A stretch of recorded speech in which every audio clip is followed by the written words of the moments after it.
सो अभी हम देखेंगे पार्ट 5 ऑफ जीओसी। तो सबसे पहला है रेजोनेंस। रेजोनेंस क्या होता है, इसमें रेजोनेंस के बारे में देखेंगे। So when one structure of molecule या आयन जो है can't explain all properties, then different structure are drawn following set of rules, these are known as resonating structure, जो कि इमेजिनरी होता है, and its combination is resonance hybrid structure, जो कि real होता है, एंड फेनोमेना इज रेजोनेंस। कह रहा है कि जब एक स्ट्रक्चर मॉलिक्यूल के सारे प्रॉपर्टीज़ को एक्सप्लेन नहीं कर पाता है तो हम अलग अलग स्ट्रक्चर ड्रॉ करते हैं, और ये जो अलग अलग ड्रॉ करते हैं इसको रेजोनेटिंग स्ट्रक्चर्स कहा जाता है। ये जो हम ड्रॉ किए हैं, और ये जो होता है वो इमेजिनरी होता है। जो रियल होता है ये रेजोनेंस हाइब्रिड स्ट्रक्चर होता है, जो सबको मिला करके कंबाइन करके बनाया जाता है। ठीक, इसमें यही था। ये एक इनऑर्गेनिक आयन है CO3 2-, इसका रेजोनेंस करके यहाँ पे दिखाया गया है कि ये जो है वो CO3 2- का आयन है, ये कैसे रेजोनेट किया है। तो लाइक यहाँ से क्या हुआ है, ये नेगेटिव चार्ज यहाँ पे आया है तो यहाँ पे बॉन्ड बना है, और फिर ये कार्बन का जो यहाँ पे पाई था वो उठ के यहाँ गया है ऊपर नेगेटिव, तो 2 ऑक्सीजन पे नेगेटिव, उसके बाद यहाँ पे डबल बॉन्ड बना है, ठीक इसी तरीके से रेजोनेट होकर के, और फिर ये सारे रेजोनेटिंग स्ट्रक्चर्स को ऐसे कंबाइन कर दिए और ऐसे ऐसे डॉट डॉट करके दिखा दिए। जहाँ पे पाई इलेक्ट्रॉन, जो पाई बॉन्ड था वो घूम रहा था, वहाँ पे ऐसे डॉट डॉट कर दिए, और जो टोटल जो चार्ज है on the ion, it is 2- charge है टोटल ऑन द आयन, तो उसको 2- करके दिखा दिए। तो ये रेजोनेंस हाइब्रिड स्ट्रक्चर है, और ये रेजोनेटिंग स्ट्रक्चर है RS। ठीक है। So what actually happens in resonance, resonance में एक्चुअली क्या होता है, movement of pi electron. Resonance में क्या होता है, जो पाई इलेक्ट्रॉन्स होता है वो क्या करता है, पाई इलेक्ट्रॉन्स मूव करता है, pi bond formed enrolled in resonance. Resonance में एग्जैक्टली क्या होता है कि पाई इलेक्ट्रॉन्स मूव करता है, जो पाई बॉन्ड फॉर्म हुआ है, जो भी हमारा आयन है, मॉलिक्यूल है, उसमें जो पाई बॉन्ड है वो मूव करेगा, या पाई बॉन्ड फॉर्म हो जाएगा, लोन पेयर अगर है तो वो lone pair pi bond form कर लेगा एंड फिर वो मूव करेगा। सो रेजोनेंस में क्या होता है, लोन पेयर जो है वो बॉन्ड पेयर में कन्वर्ट हो जाता है, बॉन्ड पेयर लोन पेयर में कन्वर्ट हो जाता है, और बॉन्ड पेयर में कन्वर्ट होता है। ये हम लोग आगे देखेंगे तो समझ में आएगा कि कैसे ये कन्वर्ट होता है एक दूसरे में। ना वाई रेजोनेंस, रेजोनेंस क्यों ज़रूरी है। देखो यहाँ मेरे पास ये 2 है स्ट्रक्चर, तो इसमें कौन ज़्यादा स्टेबल है, ये दोनों स्ट्रक्चर है, इसमें कौन ज़्यादा स्टेबल है, ये लाइक अभी तो हम लोग हाइपर कंजुगेशन कर रहे थे तो हम लोग बोल रहे थे कि यहाँ पे अल्फा हाइड्रोजन ज़्यादा है तो ये ज़्यादा स्टेबल होना चाहिए, बट जैसे ही रेजोनेंस आया, जैसे ही पाई बॉन्ड आया, वैसे ही ये ज़्यादा स्टेबल हो गया। सो रेजोनेंस है इसलिए ये बॉन्ड, ये सारी चीज़ें जो हैं वो ज़्यादा स्टेबल है इन सब के कंपैरिजन में, क्योंकि इधर साइड जो है वो रेजोनेंस हो रहा है, इसलिए ये ज़्यादा स्टेबल है। तो स्टेबिलिटी के लिए रेजोनेंस होता है, रेजोनेंस जरूरी है। Now to explain chemical properties, बहुत सारे कंपाउंड्स की केमिकल प्रॉपर्टीज़ को एक्सप्लेन करने के लिए रेजोनेंस जरूरी है। जैसे कि ये है, यहाँ पे CH3 कहाँ पे लगा है, मेटा पोजीशन पे लगा है, यहाँ पे ऑर्था और पैरा पोजीशन पे लगा है, तो ये क्यों लगा है, कैसे लगा है, ये रेजोनेंस एक्सप्लेन करता है। नाउ कंडीशंस फॉर रेजोनेंस, ये बहुत ज़रूरी है, याद रखना। इसमें क्या होना चाहिए, रेजोनेंस के लिए क्या होना चाहिए, एक फुल्ली फिल्ड ऑर्बिटल होना चाहिए। ठीक, एक फुल्ली फिल्ड ऑर्बिटल के साथ अगर कोई एक एम्प्टी ऑर्बिटल है उसके साथ लगा हुआ तो रेजोनेंस होगा, या 2 फुल्ली फिल्ड ऑर्बिटल अगर एक साथ है, ऐसे ये फुल्ली फिल्ड के साथ ये एक फुल्ली फिल्ड, तो यहाँ पे रेजोनेंस होगा। ऑर्बिटल्स, और एक और इम्पॉर्टेंट फैक्टर, ये दोनों हो गया। उसके बाद ऑर्बिटल्स जो भी हैं वो एक दूसरे के पैरेलल होने चाहिए इन द सेम प्लेन। ठीक है, ये चीज़ इंपॉर्टेंट है। उसके बाद ये एक निमोनिक है, याद रखना। पाई एंड सिग्मा वेरी नॉटी, हर पल फुल टाइम वेलापंथी में रहते हैं। पाई एंड सिग्मा वेरी नॉटी, हर पल फुल टाइम वेलापंथी में रहते हैं।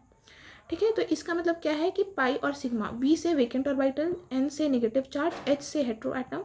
हेट्रो एटम का मतलब वो है जो कि अपना ऑक्टेट कंप्लीट करने के बाद भी अपने साथ स्टिल लोन पेयर रखता है, जैसे कि ऑक्सीजन हो गया, सल्फर हो गया, फ्लोरीन हो गया, ये सब हेट्रो एटम है। इसका ऑर्बिट ऑक्टेट, मतलब इसका ऑक्टेट अगर कंप्लीट हो भी जाएगा उसके बाद भी इसके पास लोन पेयर रहेगा, तो उसको हेट्रो एटम कहते हैं।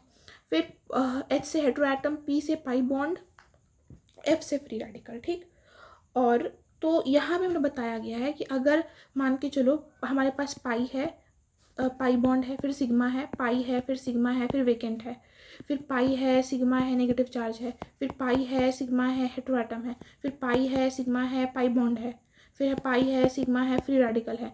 ऐसे करके अगर है हमारे पास तो रेजोनेंस वहाँ पे होगा, और वेलापंथी में रहते हैं, तो इसका मतलब क्या है, vacant orbital and lone pair are और देखो वेकेंट ऑर्बिटल, जो वेकेंट ऑर्बिटल है वी से क्या होगा, वेकेंट ऑर्बिटल।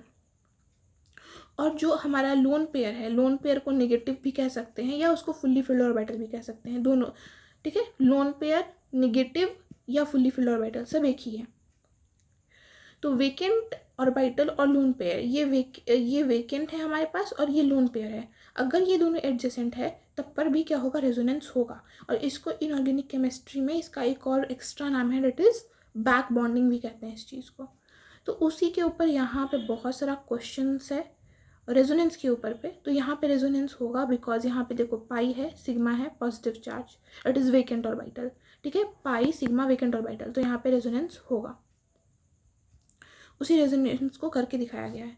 सो यहाँ पे भी देखो पाई सिग्मा वेकेंट ऑर्बिटल, तो यहाँ पे रेजोनेंस होगा। एक बार ये पाई यहाँ पे शिफ्ट होगा और यहाँ पे बॉन्ड शिफ्ट हो जाएगा पाई का और इसके ऊपर पॉजिटिव चार्ज आ जाएगा। फिर इसके ऊपर एक बार पॉजिटिव चार्ज आएगा जब ये जो बॉन्ड फॉर्म हुआ है वो इधर शिफ्ट होगा, ठीक है। तो जो भी हमारा टोटल, जैसे इस स्ट्रक्चर पे टोटल पॉजिटिव चार्ज है तो इसको ऐसे हम पॉजिटिव बाहर में लिख के दिखा देंगे। सो टोटल पाई इलेक्ट्रॉन कितना इन्वॉल्व हुआ है रेजोनेंस में, सो दैट इज़ 4। यहाँ पे एक पाई बॉन्ड और यहाँ एक पाई बॉन्ड, 2 पाई बॉन्ड है टोटल। तो 2 + 2 कितना हो गया, 4 इलेक्ट्रॉन्स हुआ है। तो ये सारा वैसा का वैसा है। जैसे देखो एक इसमें यहाँ पे पाई बॉन्ड है, सिग्मा है और यहाँ पे वेकेंट ऑर्बिटल है। बोरोन के पास क्या है, वेकेंट ऑर्बिटल है एक्साइटेड स्टेट में, ठीक है। तो वेकेंट पी ऑर्बिटल है, तो यहाँ पे रेजोनेंस होगा। हाँ, और एक और इम्पॉर्टेंट बात, जब हम पाई इस इलेक्ट्रॉन काउंट करते हैं इन रेजोनेंस, तो हम जो है एक ही लोन पेयर को काउंट करते हैं। जैसे ऑक्सीजन है, यहाँ पे ऑक्सीजन के पास क्या है, 2 लोन पेयर है, ठीक है। लेकिन हम यहाँ पे एक ही लोन पेयर का इलेक्ट्रॉन्स को लिखेंगे, दैट इज 4 + 2, 2 जो है वो एक ही लोन पेयर है, दोनों के दोनों लोन पेयर को नहीं लिखेंगे, एक ही लोन पेयर जो है वो इन्वॉल्व होगा रेजोनेंस में, ठीक है। तो ये इम्पॉर्टेंट है। उसके बाद यहाँ पे क्वेश्चन है जिसमें बताना है कि कहाँ पे रेजोनेंस होगा, कहाँ पे नहीं होगा। तो देखो यहाँ पे नहीं होगा बिकॉज यहाँ पे पाई सिग्मा, यहाँ पे कुछ है ही नहीं, पाई सिग्मा यहाँ पे कुछ है ही नहीं, पाई सिग्मा यहाँ पे है वेकेंट ऑर्बिटल, तो इसमें रेजोनेंस होगा। पाई सिग्मा यहाँ पे है नेगेटिव चार्ज, तो इसमें होगा, इसमें पाई सिग्मा नेगेटिव चार्ज होगा। पाई सिग्मा वेकेंट ऑर्बिटल होगा, पाई सिग्मा कुछ इधर साइड है, पाई सिग्मा वेकेंट ऑर्बिटल तो होगा। पाई सिग्मा इसमें यहाँ पे इधर इधर कुछ है नहीं, तो नहीं होगा, है ना। उसी तरीके से इसमें ऑक्सीजन है, ऑक्सीजन के साथ यहाँ पे डबल बॉन्ड है, पाई है सिग्मा है, यहाँ पे हेटेरो एटम है, तो डबल बॉन्ड सिंगल बॉन्ड और यहाँ पे कार्बन आ रहा है, डबल बॉन्ड सिंगल बॉन्ड के बाद कार्बन, तो यहाँ पे कुछ नहीं होगा। डबल बॉन्ड सिंगल बॉन्ड यहाँ पे कुछ नहीं है, कुछ नहीं होगा। डबल बॉन्ड सिंगल बॉन्ड और यहाँ पे हेटेरो एटम, तो यहाँ पे होगा। ठीक उसी तरीके से यहाँ पे भी double bond single bond hetero atom आ रहा, तीनों में हेटेरो एटम आ रहा, तो ये तीनों में होगा। इसमें भी तीनों में हेटेरो एटम आ रहा, तो ये तीनों में होगा। इसमें देखो यहाँ पे देखो डबल बॉन्ड है ही नहीं, तो इसमें नहीं होगा। इसमें देखो double bond single bond hetero atom, इसमें होगा। इसमें कुछ है ही नहीं, तो इसमें नहीं होगा। तो ये रेजोनेंस का हमारा पार्ट 5 था, ये कंप्लीट होता है। पार्ट 6 जल्दी आएगा।